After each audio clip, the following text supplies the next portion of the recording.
జగిత్యాల జిల్లా కోరుట్ల మాదాపూర్లో ఆ రోజు ఏం జరిగింది? వైష్ణవి హత్యకు ప్రణాళిక రూపొందించింది ఎవరు? తల్లిదండ్రులు ఏం చెబుతున్నారు? చంపుడు మాత్రం నలుగురు బరాబరి ఎంపీలు, నలుగురికి ఉరిశిక్ష పడాలా, అలా నొక్కలను కూడా ఇసబెట్టద్దు. నలుగురు ఎంపీల కేసు ఇది. 13 మంది అన్నదమ్ములు ప్రస్తుతం ఏ విధంగా మాట్లాడుతున్నారు? చట్టమే ఎన్కౌంటర్ కానీ ఉరిశిక్ష కానీ తక్షణమే చేసిరనుకో,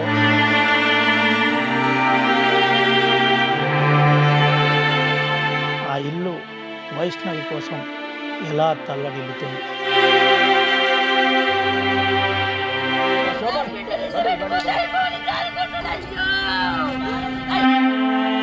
ఏడపడకుండా కోసి ఈడగొడిచి ఈడ బండి కొట్టి చంపి, తల్లి మాటిని అన్నమ్మ మాటిని ఒకటాయి వచ్చి చంపి పోయింది.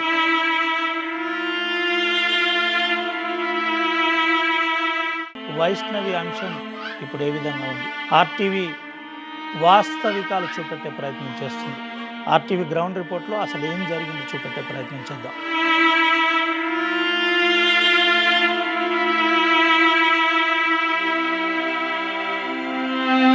తల్లితో కూడా ఒకసారి మాట్లాడిద్దాం. అసలు నిజంగా ఈ అంశంలో తల్లి కన్నీటి పర్వం అవుతుంది.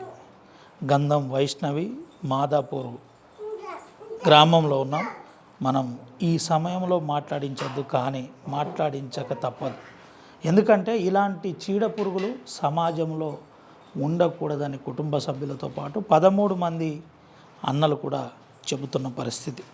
మా వైష్ణవి మా మధ్యలో లేదు, కానీ వైష్ణవి జ్ఞాపకాలు మాతో ఉన్నాయని చెబుతున్నారు.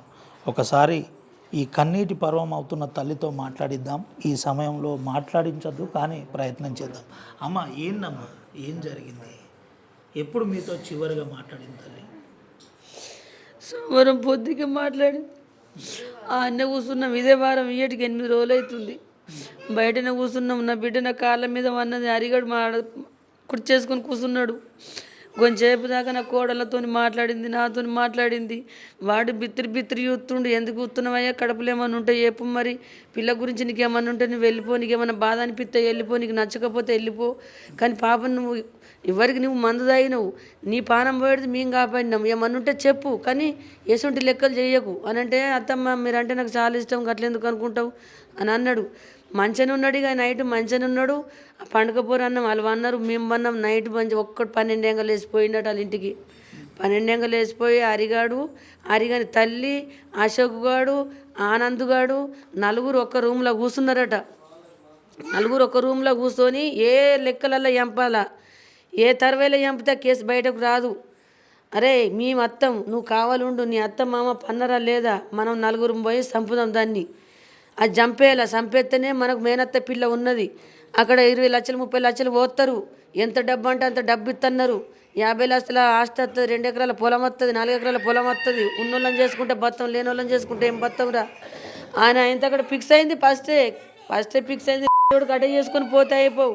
నీ బిడ్డ కావాలంటే వీడియోలలో మొత్తం మా వాళ్ళందరికి బతులాడితే నేను ఇయ్యన్న. వాళ్ళ తల్లిదండ్రులు వచ్చి మాట్లాడిరు, మా ఇంటికి వచ్చి మాట్లాడినా నా పిల్లని ఇయ్యన్న. అప్పటికి 3 నెలలు అయింది. అందరికి ఫోన్ చేసి తల్లికి, అమ్మ పోదందయ్య, పాప కావాలా, పోదందా అంటే అది దొంగ ఈడు మంచిది కాదు అద్దునంటే మందు తాగి ఆయన హాస్పిటల్ పడ్డాడు. 8 రోజులు ఉన్నాడు. 8 రోజుల తర్వాత మళ్ళీ ఫోన్ చేసిండు మా ఫ్యామిలీ అందరికీ. ఇక మందు డబ్బా తెచ్చుకున్నా, చెట్లలో అవ్వకున్నా చనిపోతున్నా, వయసమ్మ వల్ల నా పానం పోతుంది. ఈ జీవితానికి నేను నల్లగున్నా కర్రగున్నా మీ వయసమ్మ నాకు ఇత్తలేరా, నేను జాదకపోతున్నంటే నేను మొగోన్నే కాదు, నా కుటుంబం అని అందరు ఇసబెట్టేస్తున్నా, నాన్నదమ్ములు నా తల్లి నీ బిడ్డను అద్దంటారు, చేస్తా దాన్ని చంపుతా నన్ను చంపుతాంటారు. అంటే గసుంటి ఫ్యామిలీకి, దొంగ ఫ్యామిలీకి నేను ఇయ్యను. మా అన్న రవిడి 100 మంది ఉన్నారట రవిళ్ళానికి. వాళ్ళు ఎంతమందిని చంపిండ్రో వాళ్ళు ఇప్పుడు ఒక్కరు నా బిడ్డను ఒక్కరిని చంపలే, సొంత తండ్రిని చంపుకురట వాళ్ళు. మొత్తం కొట్ల ఊరంతా చెప్తుంది. ఆ దొంగ లచ్చి అరిగని తల్లి తండ్రికి ఊరేసి ఇంట్లోనే వారేసి మొత్తుకున్నదట. మనందరు చెప్తున్నారు. మొత్తం వాళ్ళు కడ్లు ఆ మ్యాటర్ నాకు తెలక ఆయన కొడుకు మందు తాగినాక అయ్యో కలకలని మా అందరికి ఫోన్ చేస్తే, అత్తమ్మ నేను అత్తున్నంటే నువ్వు నా ఇంటికి వస్తే మరి కదా ఉండదు, నీకు అయ్యేలా నువ్వు మందు తాగినావు, ఏ గొంతలో వచ్చినా మళ్ళీ మందు తాగుతావు, మరి నా బిడ్డను చంపుతావు, నేను నీకు ఇయ్యని 10 సార్లు చెప్పంగా కూడా వచ్చిండు. అందరి కాళ్ళ మీద పడ్డాడు. కాలు మొక్కుతా, దండం పెడతా, తప్పు లేదు, నేను తప్పు చెయ్యను, నేను మళ్ళీ మా వాళ్ళ ఇంటికి పోను, మీ ఇంటికనే వాడు ఉంటా, నువ్వు ఎంత ఇస్తే గంత అని నా ఇంటికాడ వాడు ఉండి చేసి 2-3 నెలల దాకా మంచిగా ఉన్నాడు. ఫస్ట్ 2 నెలలు అయినాక ప్రెగ్నెంట్ తీపిచ్చిండు. ప్రెగ్నెంట్ తీసినాక మళ్ళీ ఆయనతో నా బిడ్డ నాకు చెప్పలేదు, నెల అయినాక చెప్తే నేను బేరిచ్చిన, చిన్నగా బేరిచ్చిన, పెద్దగా బేరితే ఏమన్నా చేసుకుంటాడు. ఏమంటే చిన్న పిల్లని ప్రెగ్నెంట్ తీపిచ్చిన అత్తమ్మ, చిన్న పిల్లని ప్రెగ్నెంట్ తీపిచ్చినంటే మళ్ళీ సరిచుడు తప్పు చేయకన్నా సరే అన్నారు. మళ్ళీ ప్రెగ్నెంట్ అయింది. ప్రెగ్నెంట్ అయినాక ఆయన ఇక మళ్ళీ మా సిటీతో ఏమన్నాడు, కట్నం పోయామని మీ అమ్మని, కట్నం పోయామని అంటే బండి కొనిచ్చిన సార్, నాకు ఉన్నంతలో పెడతా, నేను బండి కొనిచ్చిన, ఈ ఇంట్లో అమ్ముకున్నా, నేను ఇప్పుడు ఇంట్లో లేను, ఇప్పుడు పోతే 29 తారీఖు నేను వెళ్ళిపోతున్నా, ఇంట్లో అమ్ముకున్నా. అయితే పిల్లల బాకి బాగుంది, వీళ్ళ బాకి ఉన్నది, నా బిడ్డకి 7 రూపాయలు పోయేలా గడ గుడిసేసుకున్నాను నా భర్త, వీళ్ళకైతే అప్ప చెప్తా అని నా పిల్లలకు కూడా పాపం వాళ్ళకి సరి 2-3 లక్షలు అప్పేసిన, 5 లక్షలు కాదు సరి 10 లక్షలు అప్పేసిన. ఇంట్లో అమ్ముకున్న మొత్తం 50 లక్షల రూపాయలు అప్పి వేసుకొని ఇంట్లో అమ్ముకొని వాళ్ళకి 7 రూపాయలు పోయకుంటున్నా తాగు కొనిచ్చినాడు. 12 లక్షల రూపాయలు పెట్టి తాగు కొనిచ్చిన. కొడుకు ఏం చేసిండు, ఇక అన్న అయిపోయినాయి, ఇంత చిన్నగా లొల్లి పెట్టుకుంటా, నాని నీకు ఏం కావాలంటే నాకు డబ్బు కావాలన్నాడు. వాళ్ళు చెప్పారు, నీకన్నా మా అన్నదమ్ములు చెప్పారు, డబ్బు అయితేనే నీ బిడ్డని నా ఇంట్లోకి రానిస్తా, నీ బిడ్డ మా ఇంట్లోకి రానిస్తారట, లేకపోతే చంపేస్తారంట. అంటే అబ్బాయి ఇది 7కి వస్తుంది అనుకున్నప్పుడే 7కి వస్తుంది, దయచేసి అల్లుడు కూకుండా పెట్టిన దరదక్కడ పోన్రి, నువ్వు వెళ్ళిపో, నా బిడ్డ నీకు తోలంప అంటే ఇది ఒక రోజు తోలకపోతా మా అమ్మ దగ్గరికి చూడు ఇంకా అని నా బిడ్డను తోలుకొని పోయిన అత్తగారింటికి. పోయినాక ఈ ఇద్దరు కూర్చొని అత్తమ్మ లొల్లొద్దు గొడవద్దు అందరం కలిసిమెలిసే ఉందాం, ఇక మనకు నేను ఈడికి వస్తున్నా, ఒక రూమ్లో సామానంతో ఒక రూమ్లో పెట్టుకో, ఈడికి వస్తున్నా అంటే సరే అన్నది. వాళ్ళ అత్తమ్మ కిచెన్లోకి ఏంది కారం పొడి డబ్బు తెచ్చింది, మొక్కనికి కొట్టింది, నా బిడ్డ మొక్కనికి కొట్టి కొట్టురు. అదే రోజు చంపుతున్నారు నా బిడ్డని. ఆనంద్ గడు కూడా ఉరికొచ్చిండంట, ఎయిరా సంపుర్రా ఇదే సంచురా సంపుర్రా ఆనంద్ గాడు అశోకు గాడు ఇదే సంపుర్రా అనే వారికి నా బిడ్డ జడాయించుకొని ఒక పిల్లని తోలుకొని పోయింది. జడాయించుకొని బయటకు వచ్చినాక ఆయన అబ్బా నా మీద ఎడబడుతుందో అని అరిగాడు, మొగానికి నీళ్ళు కొట్టి ఏకదం బండి ఎక్కించుకున్న చిన్న ఇంటికి, నా మీద ఎడబడుతుందో ఇది కొంచెం మ్యాటర్ మందికి తెలిసేటట్టే ఉన్నది, లోపల చంపితే మంచిగా ఉండు. కానీ ఇప్పుడు ఒర్రింది పిల్ల, మందందరూ బయట ఉరికొచ్చిరాడు, తోలుకొని వచ్చిండు. వచ్చి నా కాళ్ళ మీదనే పడ్డాడు సార్. మా అమ్మ కొట్టింది, సడన్గా కిచెన్లోకి పోయింది, కారం పొడి కొట్టేదాకా నాకు తెలియలేదు. అత్తమ్మ దండం పెడతా, కాలు మొక్కుతా, మళ్ళీ సార్ నేను బోనిగా మీ ఇంట్లోనే పడి ఉంటా, తప్పైంది నన్ను క్షమించు, నేను మీ యాసమ్మని ఇంటి గుండా కొట్టిపించినట్టు అయిపోయింది, మళ్ళీ సార్ నేను బోనిగా ఈ ఇంట్లోనే ఉంటా, కానీ కట్నం ఎన్నడు పోతామంటే ఒక 5-6 ఏళ్ళు 10 ఏళ్ళు లాగు, ఇప్పుడు ఉన్నాయన్నీ బాగులు తీసి పెడితే కొంపనే అమ్ముకున్నా, నాకు ఏం దిక్కున్నది, నా పిల్లలు వెళ్ళిపోయారు ఇంట్లోకి వెళ్ళి, పని దొరకక పాట దొరకక వైజాగ్లో ఒక్కోడు, హైదరాబాద్లో ఒక్కోడు కిరాయిలు కట్టుకోలేక చేస్తుర్రు, ఇలా పోతే 100 రూపాయలు దొరుకుతున్నాయి, లేకపోతే లేదు. ఇక నేను అబ్బా నువ్వు ఏమో వేసేటట్టున్నావు, నువ్వు దయచేసి వెళ్ళిపో, నా బిడ్డని సేపెట్టి వెళ్ళిపో, నువ్వు చంపడానికి తోలకపోయి నువ్వు నా బిడ్డని అంటే అత్తమ్మ మళ్ళీసారి పోతున్నంటే నువ్వు నన్ను నిలగొట్టి ఇంట్లోకి వెళ్ళి అని అన్నాడు. సరే తీయని సప్పుడు అంటున్నా. అది ఫోన్ చేసింది, అవునే ముడుతున్నావా ఇయ్యాల ఛాన్స్ తప్పిపోయింది నీ బిడ్డది, 3 రోజుల వరకు నీ బిడ్డని వేసేస్తా, 3 రోజుల ఛాన్స్ నీ బిడ్డకు అన్నది. నాకు ఫోన్ చేసింది, వాళ్ళ అన్నదమ్ములు ఫోన్ చేసిర్రు 3 రోజులకే ఛాన్స్ చంపి పారేస్తా, నేను రికార్డు పెట్టుకోలేను, నాకు రికార్డు పెట్టుకుంటూ తెలియదు, ఎక్కడ చదువుకోలేను నేను. అయితే మళ్ళీ అదే రాత్రి నా బిడ్డకు ఫోన్ చేసి దొమ్మ జోగి నేను ఎక్కడ దానివే నేను చంపేస్తా, రికార్డు మీరు అందరు విన్నారు కదా సార్ ఫోన్లలో, ఆ రికార్డు నా బిడ్డ పెట్టుకుంది రికార్డు. అమ్మకి ఇట్లా అంటుంది అన్నది, నాకు భయం పడుతుంది, అట్లనే భయం పడుతుంది. అరే మరి ఇట్లా మీ అమ్మకి ఇట్లా అంటుంది ఏంది, చంపేస్తా అంటుంది, మరి దయచేసి నీకు కావాలంటే వెళ్ళిపో, కావాలంటే వెళ్ళిపో, కావాలంటే వెళ్ళిపో కానీ నువ్వు నా ఇంట్లో ఉండుడద్దు, నీ కుటుంబం నా పిల్లల్ని చంపుడద్దు, నా బిడ్డను చంపినట్టు నన్ను కూడా చంపుతారు. ఇక మీరు ఎటేటో సైకో ఉన్నారు, మీరు ప్లాన్ మీద చంపుతారు, సైకో ఏం కాదు. మీ అన్నదమ్ములు గుణాలను పట్టుకొని తిరుగుతారు, పుల్లు సపోర్ట్ ఎమ్మెల్యే అంటుర్రు, ఎమ్మెల్యే సపోర్ట్ తప్పులు చేస్తే ఎమ్మెల్యే సపోర్ట్ చేయడు. ప్రతి ఒక్కళ్ళు ఎవరైనా సరే, నేనైనా సరే ఎవరైనా సరే మనిషి న్యాయంతోనే మాట్లాడాలి, దేవుడు కూడా మనం క్షమిస్తుంది. లాని దొంగని సేరదీసి ఇది తప్పు కాదు ఒప్పు కాదు తప్పేసిన వాళ్ళని సేరదీస్తే మాత్రం సారు అది దయచేసి అది మంచిది కాదు. అదే రోజు ఇక సోమవారం అంటే 3 రోజులు సాంచిచ్చిర్రా, 3 రోజులు అయినాక 3 రోజులే వాళ్ళ అమ్మల ఇంటికి దార పడుతుండు, కరెక్ట్ 12 గంటలకు పోతుండు సారు. నేను కనిపెట్టిన నా బిడ్డ లేచింది, అమ్మ ఇట్లా పోతుండమ్మా అని అంటే 3 గంటల దాకా ఆడు ఇంటికి పోయి వచ్చేదాకా కూర్చున్నా. నేను ఇదే సోపల మీద కూకున్నాం నా బిడ్డ నేను. ఆడు 3 గంటలకు వచ్చిండు. అంటే ఎట్లా చంపాలా అని ప్లాన్ చేస్తారు. ఆ ప్లాన్ సంగతి నాకు అర్థం కాలే. అయితే ఎందుకైనావు నాని అంటే అమ్మ బాధపడుతుంది అని పోయినా, నేను పోతే నేను కలిసి పన్నులం అవుతుంది, మళ్ళీ నీ అప్పుడు మంది లేకపోతే అమ్మ ఎడుతుంది అని పోయినా. నా అమ్మతో నేను మాట్లాడుకోవద్దు అత్తమ్మ అంటే మాట్లాడుకున్నా. నేను అమ్మకు దూరం చేసేదని కాదు, నేను కూడా అమ్మనే కదా, కుటుంబంకు దూరం చెయ్య. మీరు ఇల్లు కట్టుకున్నాక కూడా మీ అమ్మని జాదుండ్రి. మీరు ముగ్గురు అన్నదమ్ములు ఉన్నారు కదా, మనిషికి ఏడాది జాదుండ్రి. నీ దిక్క ఉంటే నువ్వే యాదుకో. అమ్మ గురించి తప్పుగా మాట్లాడాను, నాన్న గురించి తప్పుగా మాట్లాడాను అని అంటే అత్తమ్మ నీ అసంటే అత్తమ్మ నాకు దొరకది అని అన్నాడు. సరే అనుకుని సప్పుడు అంటున్నా. సోమవారం రాత్రి మేము బయట కూర్చున్నాం సార్. ఆడు ఆలోచించుకున్నాడు బాగా. నా బిడ్డ అని కొంచెం నవ్వుకున్నాం. నా బిడ్డ నవ్విపించిందని అతను మాట్లాడింది సారు. మాట్లాడింది, నవ్వింది, తులివింది. కొంచెం కూసున్నాం. 10 అవుతుంది, అమ్మ నిద్ర వస్తుంది, నేను పడుకుంటా అన్నది. సరే అమ్మ పడుకోపో అన్న. అది ఆ రూమ్లో అన్నది, నేను ఈ రూమ్లో అన్నా. పన్నాక ఆయనతో అక్కడ కరెక్ట్ 11 ఏంగను 12 ఏంగను మళ్ళీ కొట్లకు వేయండి. కొట్లంతా తెలిసే, మొత్తం సీసీ కెమెరాలు అన్నీ పడ్డాయి. సీసీ కెమెరాలు మొత్తం పడ్డాయి. ఫుల్ కళ్ళు తాగిండు. ఇక ఏం చేసిండు, ఇక్కడ మా ఊళ్ళో సీసీ కెమెరాలు అరిగానికి తెలుసు. అబ్బా ఇట్లయితే నడది, ఇట్లా మనం ఎట్లా రావాలి, అన్నదమ్ములు సేమలకి రాన్రి, ఆ దారి తెలిసే. సేన్లు కూడా మనకి తెలిసే. నా బిడ్డ అన్నీ ఇప్పించింది. ఆయన అన్నదమ్ములకి చెప్పిండు. అన్నదమ్ములు ఏమన్నారంటే, అరే మనకు ఎంబీలు గుర్తు, మనకు రైడ్ సపోర్ట్ బాగున్నది. మన కుటుంబం అంతా వేనే కానీ మనకు సపోర్ట్ ఉన్నోళ్ళు మనం మాత్రం 3 రోజులలో ఇడిపించుకొస్తారు. నేను మొదటిదాకా కేసు ఓనియను, పెద్ద కేసు వేయనియను. రైవిడోళ్ళు మనకు సోపతున్నారు, పెద్ద అల్లలో తిరిగినాం, వాళ్ళంతా నాకు సపోర్ట్ ఉంటారు. మన నలుగురు అన్నంగా వీజిగా పట్టుకొస్తారు. నువ్వేం టెన్షన్ పెట్టుకోకరా. తమ్మునికి ఫుల్ బలం ఇచ్చిండు. 4 ఇంటికి వచ్చారు. నా బిడ్డని చంపేసి పేరుసారు. 4 మీరు అనుకుంటే 4 వచ్చిరని ఆబద్ధం అంటున్నాను అనుకోకుర్రి. కన్ఫంగా ఇల్లు 4 చంపిరు. ఈ రిపోర్ట్లో కూడా వెళ్తుంది. ఈ రిపోర్ట్లు కూడా తాయమాయి చేస్తే కూడా మంచిగా ఉండదు.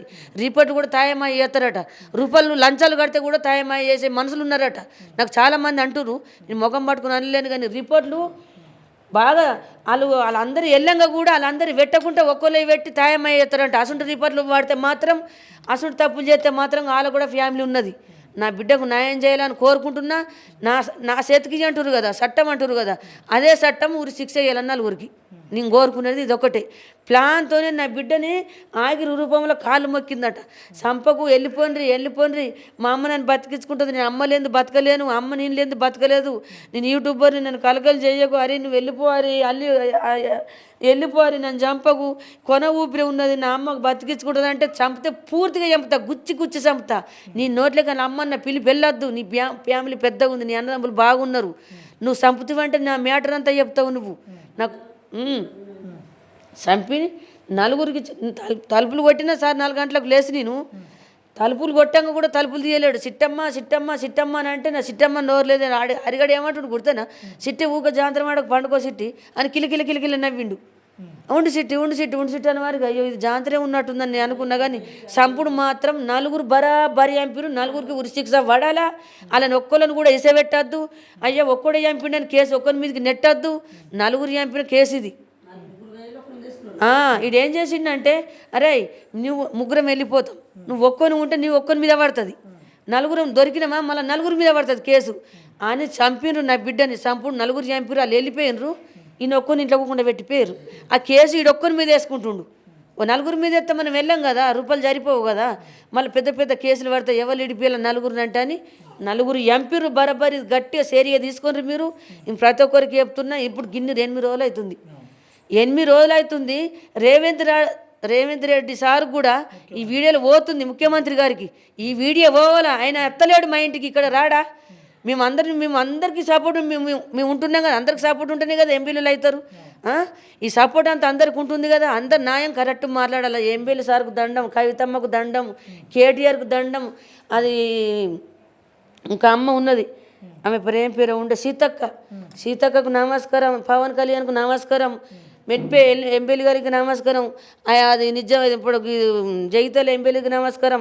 ప్రతి ఒక్కరికి మొక్కుతున్నా. నాకు ఏ న్యాయం జరుగుతలేదు, న్యాయం జరగాలని కోరుకుంటున్నా. ఎస్పీలకు, డిఎస్పీలకు, పోలీసు వాళ్ళకు అందరు కోరుకుంటున్నా.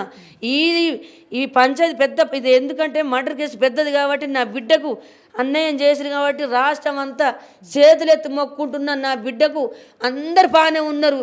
ఈ అమ్మకు పాన ఉన్నంత రాష్ట్రం మీద ఎవరికి లేరు. అంత రాష్ట్రం మెచ్చింది నా బిడ్డని.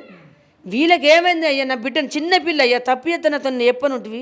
చిన్న పిల్లలు 56 ఏళ్ళు వయసు వచ్చిన వాళ్ళు ఎంపిపోయారు. నాకు న్యాయం చేయాలా, వాళ్ళందరూ నా ఇంటికి రావాలా, ఈ కేసు బాగా డేంజర్గా నడాలా, వాళ్ళకి ఉరి శిక్ష వేయాలని కోరుకుంటున్నా. వేయకపోతే మాత్రం నాకు అన్యాయం చేసినట్టే, మీకు న్యాయం రానట్టే. వాళ్ళ కుటుంబం నలుగురిని చంపాలా, ఒక్కరికి కూడా ఉరి శిక్ష తక్కువ వేయద్దు, ఒక్కరికి వేయద్దు, నలుగురికి వేయాలా, నలుగురిని చంపాలా. ఈ రాష్ట్రం అంతా 2 రాష్ట్రాలకు పోతుంది. భూమి పుట్టిన కాడికి పోయింది నా బిడ్డ, వాళ్ళంతా ఏడుతుర్రు. వీళ్ళందరికీ న్యాయం చేసేటోళ్ళు కొంచెం అన్న ఉండాలి కదా. నా న్యాయం ఏది, నేను ఎట్లా బతకాలా? ఈ అమ్మ పెద్ద లెవెల్ ఈమెది. ఈమె వల్లనే నేను బతున్నా.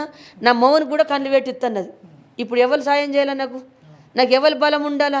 సంపాదించిన తల్లి పోయినాక నా కాలు చేతులు ఇప్పుడు నేను చచ్చేంతకాలం నేను లేస్తానా? ఈ అల్లరకు నేను లేస్తానా? తల్లి లేస్తుందా? నా మొగుడు లేకపోయా, నా మౌని కళ్ళు పోయా. నాకు న్యాయం చేయాలా. రేవంత్ రెడ్డి సారుగా ఎమ్మెల్యే కూడా మా ఇంటికి రావాలా, సీతమ్మ కూడా రావాలా, కేటీఆర్ రావాలా, పవన్ కళ్యాణ్ సార్ కూడా రావాలా. నాకు న్యాయం చేయాలా. నలుగురికి మాత్రం ఉరికి శిక్ష పడాలా. ఇదొక్కటి న్యాయం నాకు. మీకు ఇప్పుడు పోలీసులు ఏమన్నారు? ఇక్కడ ఉన్న డిఎస్పి రాములు గారు కొంత విజన్ ఉన్న వ్యక్తి, మంచి ఆలోచనలతో ఐడియాలజీతో పనిచేస్తారు. మీకు ఏం చెప్పిండమ్మా వచ్చి? ఏం చెప్తలేరు, చేస్తామంటారు సారు. ఏం టెన్షన్ పెట్టుకోకు, నీకు న్యాయం చేస్తాం, తగిన శిక్షను వేస్తాం.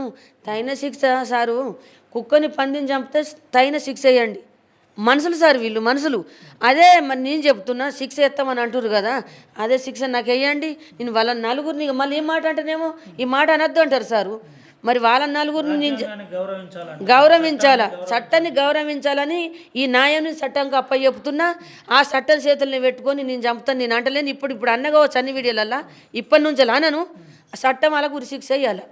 అలా నలుగురని చంపితేనే నాకు న్యాయం చేసినట్టు. చివరిగా చిట్టమ్మ మీతో ఎప్పుడు మాట్లాడిందాం? సాయంత్రం 10 గంటలకు చిట్టమ్మ సోమవారం సాయంత్రం 10 గంటలకు మేము బయట కూర్చున్నాం.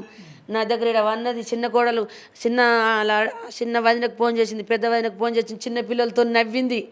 నాకు చిన్న పొట్ట పెరుగుతుంది, ఇలా పాప ఉన్నారు సానియా, నా కొడుకు పుడితే 2 బిడ్డలు నా కొడుకుకి వేసుకుంటుంది. నా చిన్న కొడుకుకి 2 బిడ్డలు పుట్టిర్రు, నా పెద్ద కొడుకుకి బిడ్డలే.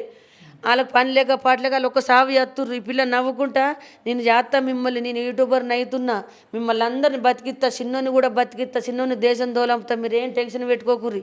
నేను కూడా లేతే మాత్రం నా ఇంటికి నేను సపోర్ట్ ఉంటా, నేను బాగులు తెంపుతా, అప్పులు తెంపుతా, అన్నదమ్ములకు సహాయపడతా, తండ్రికి కన్ను పెట్టిస్తా అని ఆ రాత్రి ఆడ మాట్లాడింది. ఈ హరిగాడు కూడా ఇంటుండు. మా ఈయన కూడా సిట్టి, నా కళ్ళు వేనే సిట్టి, కళ్ళు పెట్టి ఎల్బీ ప్రసాద్ హాస్పిటల్కి పోతే ఆపరేషన్ చేస్తే నా మౌన్ కళ్ళు 2 వేని గింతంత ఒకటి సిగ్నల్ కనిపిస్తుంది. అది 4 రోజులైతే ఆయనతో పోతుందట. అదే శివర్ మాటలు. మళ్ళీ పొద్దుల లేస్తే సేవమైంది. గవే శివర్ మాటలు సారు. దయచేసి దండం పెడతా, కాలు మొక్కుతున్నా. నా బిడ్డకు ఫ్యాన్స్ ఎంత పబ్లిక్ ఉన్నారో వాళ్ళందరి కాలు కూడా నేను మొక్కుతా. అలాగ అన్ని కోటి దండాలు నేను పెడుతున్నా, రాష్ట్రం అంతా దండం పెడుతున్నా. నా బిడ్డకు న్యాయం చేయాలి, అందరు సపోర్ట్ ఉండాలా, వాళ్ళకు ఉరి శిక్ష వేసేదాకా అందరు పట్టుబట్టాలని కోరుకుంటున్నా. నాకు నా బతుకు లేకపోతే ఈ అమ్మకు వాళ్ళు న్యాయం చేయకపోతే మాత్రం నేను ఎన్ని సంవత్సరాలు కూడా మొత్తం పోలీస్ స్టేషన్లో కూకుంటా. నలుగురిని చంపితేనే నేను ఇంటికాడ ఉంటా. అలా నలుగురిని చంపకపోతే మాత్రం నేను ఎక్కడ మొదటి దాకా పోతా, నా పానం పోయినా సరే. నలుగురు బాగా డేంజర్ సార్. వాళ్ళు మొగన్ని చంపుకున్నది అరిగని తల్లి. వాళ్ళకు నలుగురికి శిక్ష వేయాలని కోరుకుంటున్నా. ప్రజలందరికీ చెప్తున్నా, వాళ్ళకు రవిడిగాళ్ళు ఉన్నారట, గుండగాళ్ళు ఉన్నారట, ఎమ్మెల్యే సపోర్ట్ ఉన్నారట. ఇప్పుడు గుండగాలు కూడా సపోర్ట్ చేయొద్దు. అది ఆనంద్ కానీ అశోక్ కానీ వాళ్ళని దోస్తులైనా క్షమించద్దు. వాళ్ళకి ఎవడు సపోర్ట్ ఇవ్వకుండ్రి, పోయాలని బెలి మీద దేకుర్రి. మీరు పాపం కట్టుకుంటారు, మీరు ఆగం అవుతారు. వాళ్ళని తెత్తిరంటే పాపత్కులను తెత్తిరంటే వైకిళ్ళు సార్ కూడా చెప్తున్నా, దోస్తులకు చెప్తున్నా, ఎమ్మెల్యే సార్కు చెప్తున్నా. మధ్యలో ఏమైనా సపోర్ట్ ఉంటారు చూడు, పేర్లు తెలియదు నాకు. కానీ అరిగానికి అయినా కానీ, లచ్చికైనా కానీ, అశోకు ఆనంద్ కానీ భూమి మీద ఎవరు సపోర్ట్ చేయొద్దు, బెలి మీద దేవద్దు. అయితే సత్తరా అందులోనే యావని, తీత్తరా ఉరి తీయని. వాళ్ళు బయట కంటికి కనిపించద్దు, ప్రజలలో తిరగద్దు. వాళ్ళు బరాబరి యావాలని కోరుకుంటున్నా. బరాబరి పాపత్కులు అయితేనే వాళ్ళని బయటకు తీసుకురావాలి. పాపత్కులు అయితేనే వాళ్ళకి పిల్లలు జల్లలు లేకపోతే నా శిక్ష నా సొంత పిల్లలు ఒడగొట్టుకున్న వాళ్ళు అయితేనే వాళ్ళని ఆనందుగాని, అశోక్ని, లచ్చిని, అరిగాన్ని పాపత్కులు అయితేనే వాళ్ళని బయటకు తేవాలా. న్యాయం నా అక్కడ నడలని చెప్తున్నా. లాయర్లకు కూడా నమస్కరించి చెప్తున్నా. రూపాయలకు మీరు మోసపోకుర్రి, లంచాలకు మోసపోకుర్రి. ఏ పెద్ద పేదవికి కన్నా 4 రూపాయలు ఇస్తే మీరు లొంగకుర్రి. అంతా బ్యాంకులో పెట్టినవాట అమ్మ, ఏం లేకుండా అమ్మేసినవాట. ఏందమ్మా ఏంది మొత్తం బంగారం అంతా నాశనం చేసుకున్నా అమ్ముకున్నా ఇండ్లు వేయింది 29 తారీఖున రా అని ఇంట్లోకి వెళ్ళిపోతున్నానా దొంగ ఆవదలు ఆడుతున్నానా దొంగ నాటం చేస్తున్నానా ఇండ్లు అమ్మి మొత్తం నా పిల్లలకు బాగులు అప్పులు బాగా అయినాయి అని ఇండ్లు అమ్మినా కానీ ఇంకా 50 లక్షల బాగు ఉన్నది ఆ బాగులు ఇప్పుడు ఇలా తీసిన బాగు 20 లక్షల దాకా పెట్టినామన్న అరిగానికి 4 లక్షల రూపాయలు హాస్పిటల్ పాలన పెట్టిన అని తక్కువ పెట్టినా సార్ తాపకు 10 20 తాపకు 10 ఖర్చులు మొత్తం నేనే వేసినాడు 100 రూపాయలు పని చేయలేడు ఆడింట్లో ఉంటే నేను పూలు పెట్టి సాధిన ఆ బాగులు ఇప్పుడు మనం 10 20 లక్షలు తీస్తాం ఆఖరికి లెక్క గింత అవుతుంది తీసినప్పుడు లెక్క దొరుకుతుందా నా బాధలు మీకు తెలుతలేవు నా దొంగ మాటలు అట్లా అనుకోకూరు సారు దండం చెల్లె ఈ ఫోటో ఎప్పుడు దిగిందమ్మా చివరిగా? ఇగో ఈ ఫోటోవా అదేమో లగ్గం ఫోటోవా ఇక ఇదేమో అదేమో ఫంక్షన్ అయినాడు దిగింది ఫంక్షన్ అయినాడు దిగింది ఫోన్లో ఇల్లు మొత్తం ఇల్లని ఫోన్లో అలగిలే తీసి కట్టించారు సారు దండం పెడుతున్నా కాలు మోకుతున్నాను నా బిడ్డ లేకపోతే నేను చచ్చిపోతున్నాను నాకు శ్వాస వెళ్తలేదు నా కాలు చేతులు వాడిపోతున్నాయి అది లేని నా బతుకు లేదు నా ఇల్లు అమ్ముడు వేయింది నా బిడ్డను బతికేలా నాకు న్యాయం చేయాలా వాళ్ళకు ఉరి శిక్ష ఎత్తనే నేను సైలెంట్ ఉంటా ఏ ప్రజలు కూడా భూమి మీద ఎవ్వరు ఎంత సపోర్ట్ పాన దోస్తులు కూడా అశోక్ కానీ హరిగాని ఆనంద్ కానీ అలాని ఎవ్వరు ఇడిపియద్దు ఎవ్వరు ఎంత పెద్దోళ్ళు కూడా ఎంబిల్ సార్ కూడా మొత్తం వీళ్ళందరూ మాట్లాడితే ఇలా గురికి శిక్ష పడదా ఒక్క ఫోన్ మీద పడుతుంది ఇసుంటి ఇస పురుగులు ఎందుకు సార్ ఇసుంటి ఇస పురుగులు ఎందుకు వాళ్ళు ఎత్తనే ఈ దినంలా రేపు ఇంకా వేరేటోళ్ళు యావరు వీళ్ళని చంపితే మళ్ళీ నా అసలు తల్లి బిడ్డల్ని చంపరు అందుకు వీళ్ళని చంపాలని కోరుకుంటున్నా ఇగో రాష్ట్రం అంతా మొక్కుతున్నా నా బిడ్డకు న్యాయం చేయాలని మొక్కుతున్నా ముఖ్యమంత్రికి మొక్కుతున్నా వాళ్ళందరూ వచ్చి నాకు సాయం చేయాలి ఇది పరిస్థితి నా బిడ్డకు న్యాయం చేయాలి నా చిట్టి అలియాజ్ వైష్ణవి మనం చూపెట్టచ్చు పరిస్థితి చాలా బాధాకరమైన అంశం ఫోటో మీద విలపిస్తున్న దృశ్యం ఆర్టీవీ చూపెడుతుంది తల్లి కన్నీటి పర్వం అవుతున్న యథార్థ గాథను ఆర్టీవీ చూపెడుతుంది అయితే ఈ బాధ ఎవరికి రావద్దు ముఖ్యంగా కన్న తల్లిదండ్రులకు అత్యంత బాధాకరమైన అంశం ఇదే ఆ బాధ ఏంటంటే బిడ్డ చనిపోవడం కొడుకును ఒకవేళ చనిపోతే తండ్రి భుజాల మీద మోయడమే అత్యంత బాధాకరమైన అంశమని పెద్దలు చెబుతుంటారు అదే అంశాన్ని తల్లి కన్నీటి పర్వమవుతుంది అమ్మ ఏంటమ్మా అంటే ఇంత దారుణానికి ఒడిగట్టిన టైంలో 3 నెలల ముందు ఎప్పుడన్నా ఇటువంటి గొడవలు జరిగిందా మా ఇంట్లో గొడవలు కాదు వాళ్ళ ఇంట్లో గొడవలే ఇసబెట్టు కట్నాలు తెస్తుందిరా కట్నం తెస్తుందిరా మేనమడదలు మాట్లాడినరా నీకు మేనమడదలు నాకు మేనగోడలు మన కుటుంబం పిల్ల చేసుకుంటే మనం పేరు కలుతాం ఇసబెట్టు అని అంటే ఈడు నమ్ముంగడు ఏమని నటించిండు అత్తమ్మ నువ్వు ఎంత ఇత్త గంతయ్య అత్తమ్మ అందమైన పిల్ల దొరికింది నాకు గంతయ్యాలు నా మొఖానికి నీ బిడ్డని ఇచ్చేదే కాదు అందమైన పిల్ల నువ్వు ఇచ్చినావు నాకు గంతయ్యాలన్నాడు మళ్ళీ నా బిడ్డ దగ్గరకు ఏమేమి అమ్మని కట్నం పోయామను నాకు పొలాలు ఇస్తారంట అంటే మా సిట్టి కూడా మరి పో అరే నువ్వు అద్దు నన్ను ఇసబెట్టిపోరి నేను ఇటుకు చేసుకుని బత్తా నా అమ్మని నన్ను అయితే కలకలు చేయకు నాకు రూపాయి పోయకు నువ్వు ఎట్లా వచ్చినావు అట్లా వెళ్ళిపో కానీ ఊకి రద్దు పెట్టకని మన నా బిడ్డ కొర్రుడు పడది అది ఎక్క ఎవరితో వర్రది ఎవరితో స్నేహం చేయది వీటి బుద్ధి అందరు నవ్విపిస్తుంది సంబరంగా వస్తుంది నాసుంటి బిడ్డను చంపిండు ఇసుంటి గతి వాళ్ళకు రావాలా కాలు మోకుతా దండం పెడతా యూట్యూబ్ అందరికీ నా బిడ్డ వీడియోలు చూసి అందరికీ అలా కాళ్ళు నన్ను ఎత్తలు పోసుకుంటా నా బిడ్డకు న్యాయం చేయాలి వాళ్ళకి ఉరి శిక్ష చేయాలి వాళ్ళని ఒక్కళ్ళని కూడా వదలొద్దు ఈ వీడియో కాదు ఎన్ని సంవత్సరాలు రారు మీరు నేను ఇంకా 10 సంవత్సరాలు వచ్చినా కానీ వాళ్ళు బయటకు వచ్చేదాకా ఇదే మాట మాట్లాడతా ఏ శిక్ష ఎత్తారో వాళ్ళ పానం పోయి శిక్ష ఎత్తనే నేను సప్పుడు అంటుంటా చిన్న శిక్షలు ఎత్తే మాత్రం ఊకోను సార్ నేను చిన్న సీటింగ్ కేసు చిన్న శిక్షలు ఎత్తే మాత్రం నేను ఊకోను నాకు చెప్తలేరు ఇప్పుడు రిపోర్ట్లు చెప్తలేరు ఏ కేసు రాసినామో ఎంత పెద్ద కేసులో కూడా నాకు చెప్తలేరు వాళ్ళు లోపల చట్టం వాళ్ళకు నేను చెప్పినా కాబట్టి వాళ్ళకు దారుణమైన శిక్ష వేయాలని నేను కోరుకుంటున్నా ఇది పరిస్థితి ఈ ప్రాంతంలో ఉన్న డిఎస్పి రాములు గారు ఈ అంశంలో మీరు క్లారిటీగా ఉన్నారని మేము అనుకుంటున్నాం అయితే ఒక విజన్ ఉన్న అంశాల్లో మీరు మంచి ప్రత్యేకమైన స్థానం ఉంది అని బయట ప్రచారం కూడా ఉంది అయితే అంబేద్కర్ ఐడియాలజిస్ట్గా ఉన్న మీరు ఇలాంటి అంశాల్లో చాలా క్రియాశీలకంగా వ్యవహరిస్తారని ఆర్టీవీ ఆశిస్తుంది ప్రధానంగా మరో ప్రధానమైన అంశం ఏంటంటే ఈ అంశంలో కొంత ఎవిడెన్స్ అంశంలో కొంత ఇబ్బంది అయ్యే అవకాశం ఉంది ఎందుకంటే రాత్రిపూట ఎవరు విట్నెస్లను ఎవరిని చూపెట్టాలి, ఎట్లా చూపెట్టాలి, ఏంటి అనే కోణంలో కొంత ఇబ్బంది అయినప్పటికీ మీ అనుభవాన్ని భారత రాజ్యాంగానికి అనుగుణంగా, ఇండియన్ పీనల్ కోడ్కి అనుగుణంగా, ఇప్పుడున్న కొత్త బిఎన్ఎస్ యాక్ట్కి అనుగుణంగా మీరు వ్యవహరిస్తారని ఆశిస్తున్నాం. అయితే ఒక తల్లి కన్నీటి ఎదను ఆర్టీవీ చూపెడుతుంది. ఆర్టీవీ నిజమే చెబుతుంది, ఉన్న విషయాలనే చూపెట్టే ప్రయత్నం చేస్తుంది. కొంత అక్కడక్కడ తప్పుడు ప్రచారాలను కూడా నమ్మద్దని కుటుంబ సభ్యులు చెబుతున్నారు. మా బిడ్డ ఎటువంటి తప్పు చేయలేదు, మళ్ళీ చెబుతున్నాను, మా బిడ్డ ఎటువంటి తప్పు చేయలేదు. మా బిడ్డ ఎప్పుడు కూడా మా కోసం ఈ ప్రాంతంలో ఉన్న అంశాలు ఎప్పటికప్పుడు యూట్యూబ్లో పెడుతూ సమాజాన్ని జాగృతి చేసే ప్రయత్నం చేసింది. సమాజంలో ఒక ఎంటర్టైన్మెంట్గా తన మారాలనుకుంది. ఆ రెవెన్యూ ద్వారా కుటుంబాన్ని పోషించాలని అనుకుందని కన్న తల్లి చెబుతుంది. ఒకసారి అమ్మ ఉంది, అమ్మతో కూడా మాట్లాడించే ప్రయత్నం చేద్దాం. ఏది ఏమైనప్పటికీ ఈ అంశంలో ఈ గ్రామస్తులు చాలా సీరియస్గా రియాక్ట్ అవుతున్నారు. మాకు ఈ కుటుంబానికి న్యాయం చేయాలని చెబుతున్నారు. 13 మంది అన్నలం ఉన్నాం, మేము గౌరవిస్తున్నాం ఈ ప్రభుత్వాన్ని, ఈ వ్యవస్థను, ఈ పోలీస్ వ్యవస్థను గౌరవిస్తున్నాం, జ్యుడిషియరీని గౌరవిస్తున్నామని చెబుతున్న పరిస్థితి కనబడుతుంది. ఏది ఏమైనప్పటికీ వెంటనే మాకు సత్వర న్యాయం జరిగే విధంగా ముఖ్యమంత్రి రేవంత్ రెడ్డి కూడా స్పందించాలని కన్నతల్లి ఆర్టీవీతో చెబుతున్న పరిస్థితి కనబడుతుంది. అసలైన తొలి వెలుగు.